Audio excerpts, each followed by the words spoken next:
की, भारत माता की, वंदे वंदे वंदे। खूब खूब धन्यवाद आप सबका, दीदी का भी बहुत बहुत धन्यवाद। मैं अपने आप को बहुत बहुत बहुत ज्यादा भाग्यशाली समझता हूँ कि बाबा ने मुझे एक सेवाधारी बनाया। सबसे ज्यादा भाग्यशाली इसलिए समझता हूँ क्योंकि खुद आदि शक्ति के साथ बाबा ने रहने का मौका दिया। इसलिए भाग्यशाली समझता हूँ कि हमारे बड़े बड़े भाई द्वारका भैया, डॉक्टर साहब, नीलम दीदी, अंजना दीदी,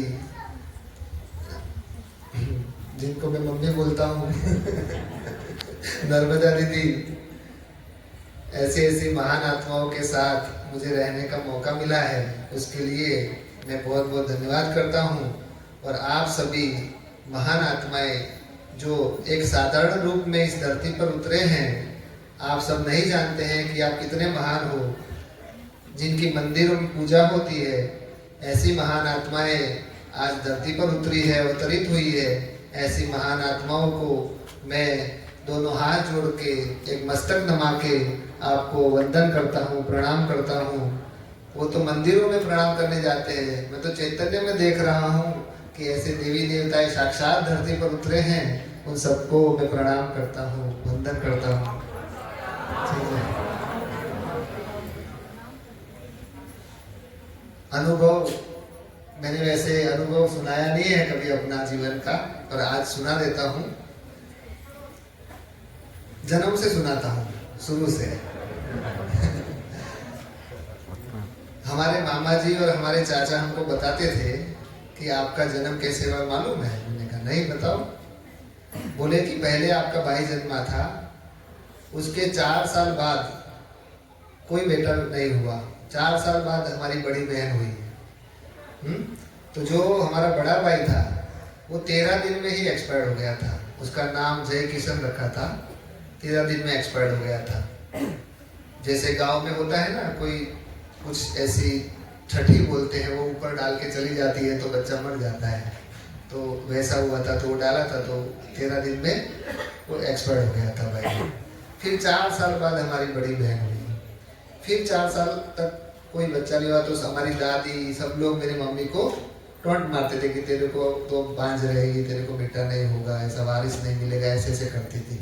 तो हमारी मम्मी अनेक मंदिरों में और अनेक जगहों पे जा जा करके कि मुझे बेटा हो, बेटा हो। 8 साल हो गया, बेटा नहीं हुआ।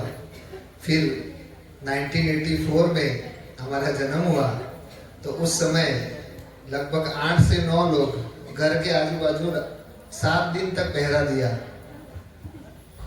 दिखाते हैं ना, वो शास्त्रों में दिखाते हैं ना कि मारने आते थे। वही सीन हमने प्रैक्टिकल में हमारे मामा जी, हमारे चाचा ने सुनाया। वो जो बहन थी वो 80-90 साल की थी, ऐसे लाठी में चलती थी दिन में। और जब रात में 12-1 बजे जब ऐसा कोई बच्चा गांव में पैदा होता था, तो वो पूरी निर्वस्त्र होकर के इतनी स्पीड में भागती थी कि आप उसको पकड़ नहीं सकते। तो हमारे मामा जी बताते थे कि मैं लठ लेके बैठा था सामने, एक बार आई, मैंने एक लठ मारा, कभी हाथ में ही नहीं, भाग गई। तो ऐसे ऐसे 7 दिन तक उन्होंने चारों तरफ चाचा, मामा, मेरे पिताजी सब बैठ करके 7 दिन तक रहे, तब जाकर के हम बच पाए। उसके बाद हमारी माताजी थी जो स्वाध्याय परिवार पांडुरंग शास्त्री का शायद आप जानते होंगे, उसमें जाते थे स्वाध्याय परिवार में। तो हमको भी बचपन से ही लेके गई, तो बचपन से ही आध्यात्मिकता हमारे जीवन में आई, हमारी मम्मी ने लाई। और 94 में हम 10 साल के थे और हमारे पिताजी एक्सपायर हो गए। तो बड़े बेटे होने के नाते घर की सारी जिम्मेवारी छोटी उम्र में ही आ गई। माताजी को भी वाल की प्रॉब्लम हो गई थी, तो उनका भी ऑपरेशन कराना, फिर बहन की शादी, छोटे भाई की शादी, सब कुछ छोटी उम्र में अपने पैर पे जीरो से लेकर के पूरा अपने पैर पे खड़े होकर के सारी जिम्मेवारी निभाई। तो हमारी माता जी बहुत अच्छी थी, बहुत दुआएं दे करके गई। 2018 में उन्होंने शरीर छोड़ा। उनका जब शरीर छूटा तो उनके मुख पे एक ही चीज था, मेरा बाबा आ गया, मेरा बाबा आ गया। जो बाबा बोलते हैं ना, अंतमते सुगते, वो मैंने प्रैक्टिकल देखा। मेरे हाथों में वो, मेरे गोद में उनका सर था और मेरा बाबा आ गया, मेरा बाबा आ गया करके प्राण उड़ गए उनके। तो बहुत अच्छी हमारी महान माता जी थी, जिन्होंने हमको इतने संस्कार दिए अच्छे, और पहले से ही आध्यात्मिकता में जोड़ के रखा। इस दुनिया का कोई भी संत साधु या कोई भी संस्था नहीं होगी जिसको हमने सुना नहीं होगा। सबको सुना है, टोटल जितने भी है, जितने भी अभी यूट्यूब में आप देखते होंगे, ओशो से लेकर सबको सुनते सुनते फिर हम मुंबई चले गए। मुंबई में एक साल जॉब किया, उसके बाद वहाँ से प्रमोशन मिला तो बड़ौदा आ गए। बड़ौदा में 4 साल रहे, फिर वहाँ से प्रमोशन मिला तो सूरत चले गए। सूरत में हमको 2013 में बाबा मिला। उससे पहले हमारे मामा जी एक थे, वो हमारे साथ मेरी फैक्ट्री में ही थे। वो हम दोनों शाम को 5 बजे निकलते थे बाइक लेके। मैं बोलता था उनको, चलो आज चलते हैं। तो बोले कहाँ जाना है? मैंने कहा भगवान को ढूंढने जाना है। अरे भगवान को ढूंढने जाना है? मैंने कहा हाँ चलो। बाइक पे बिठा के हम निकलते थे शाम को 5 बजे डेली। कहीं कोई संत मिल गया, कोई साधु मिल गया तो उसके पास जाके बैठ जाते थे कि कहीं कोई सच्चा ज्ञान मिल जाए, सच्चा गुरु मिल जाए। कहीं मंदिर में कोई बैठा हो तो उसके पास चले जाते थे।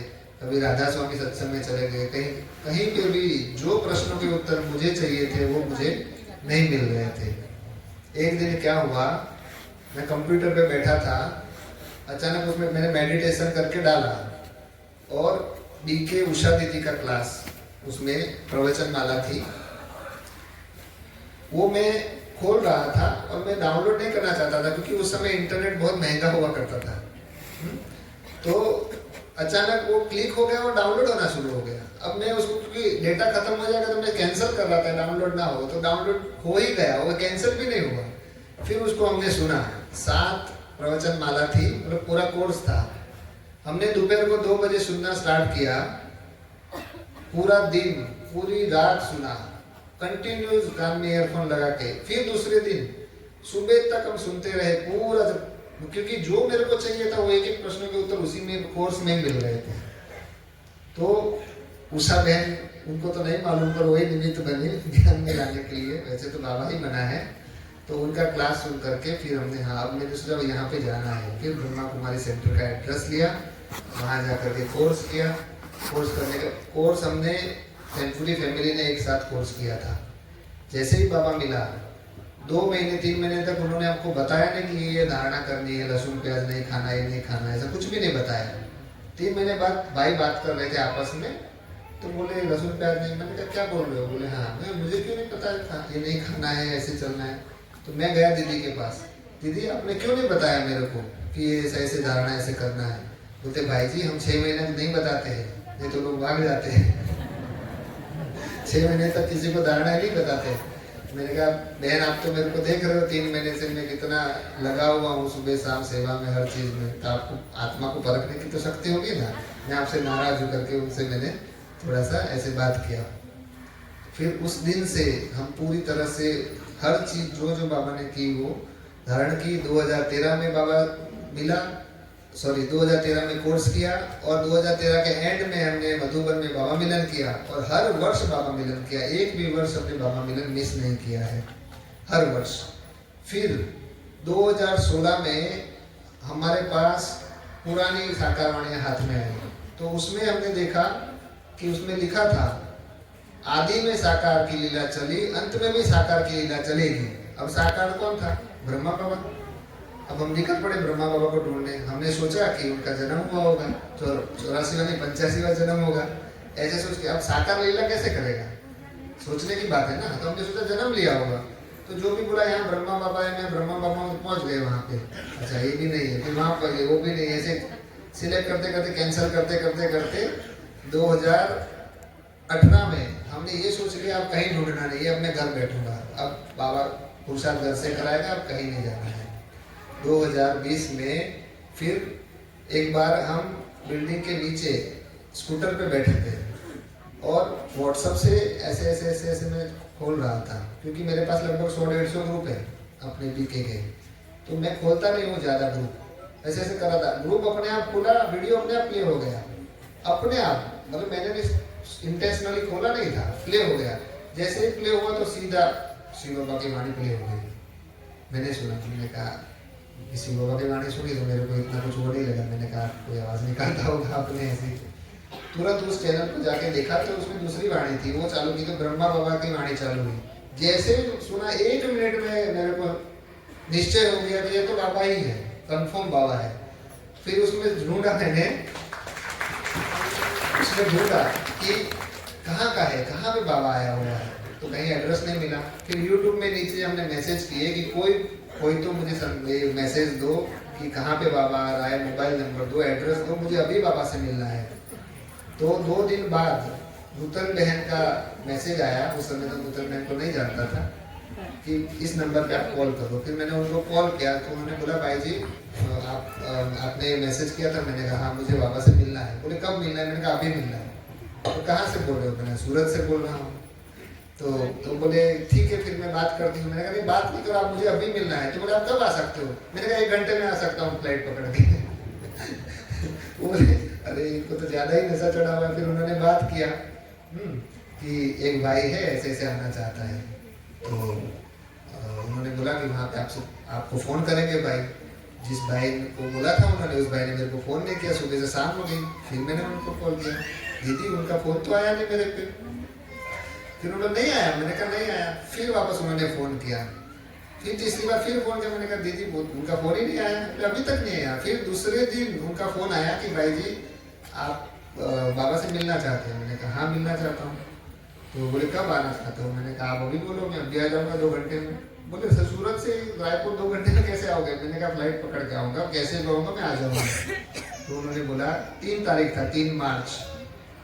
उन्होंने बोला कि मैं पूछ के बताता हूँ। फिर दूसरे दिन उन्होंने फ़ोन किया कि आप 14 मार्च को आइए, आसाम से 2-3 भाई आ रहे हैं, राज भाई और हमारे चिन्मय भाई आने वाले थे। उस समय पहचान नहीं थी, तो आप 14 मार्च को आइए। मैंने कहा आज तो 4 मार्च है, 10-9 दिन में कैसे रहूँगा? मेरे से रहा नहीं जा रहा है बाबा से मिले बिना। इतना अंदर से इतना नशा चढ़ा हुआ था, जो 2013 में नशा चढ़ा था उससे भी ज़्यादा नशा चढ़ गया कि अभी भी बाबा से मिलना है। क्योंकि साकार बाबा से मिलना ये पहले से ही हमारी इच्छा थी। फिर उन्होंने बोला कि नहीं भाई इसी टाइम पे ही आना पड़ेगा आपको। फिर हम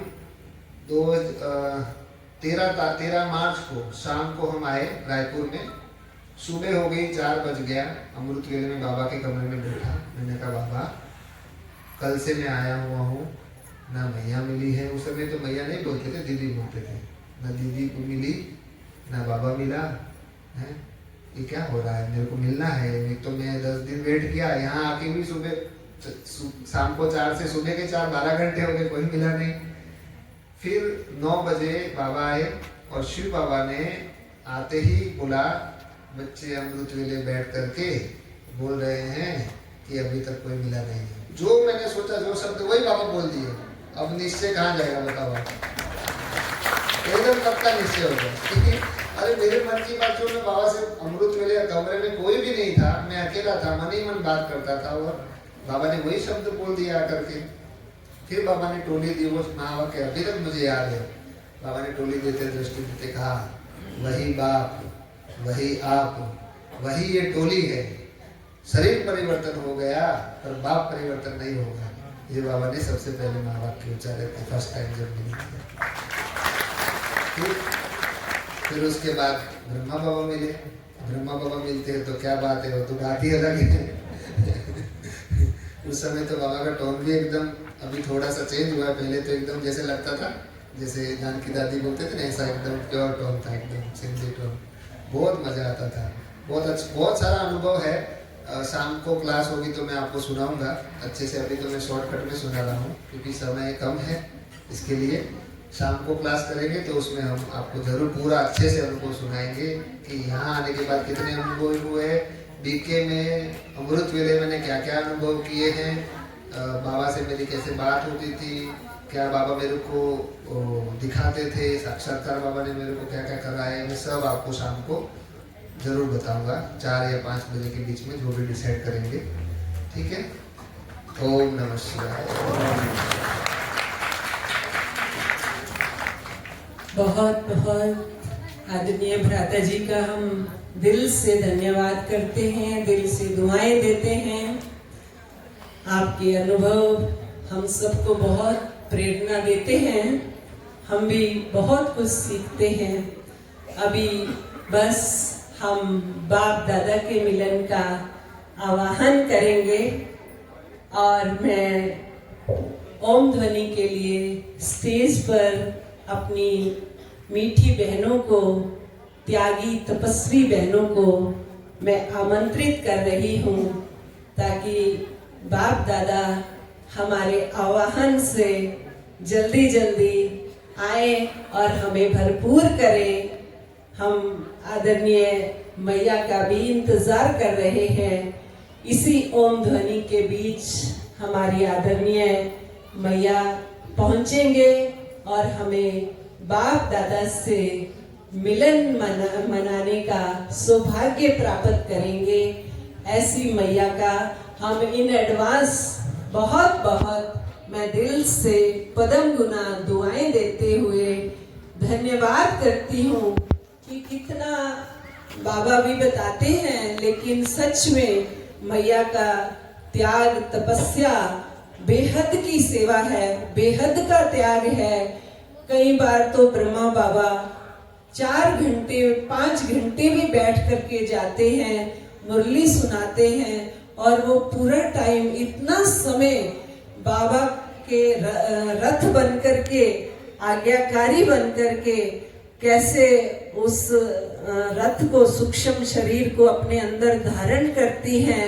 और उसके बाद भी हमेशा मैंने देखा है एक्टिव होकर के वो, चाहे स्थूल सेवा हो या वाणी की सेवा हो या मनसा सेवा हो, निरंतर सेवा में तत्पर रहते हैं।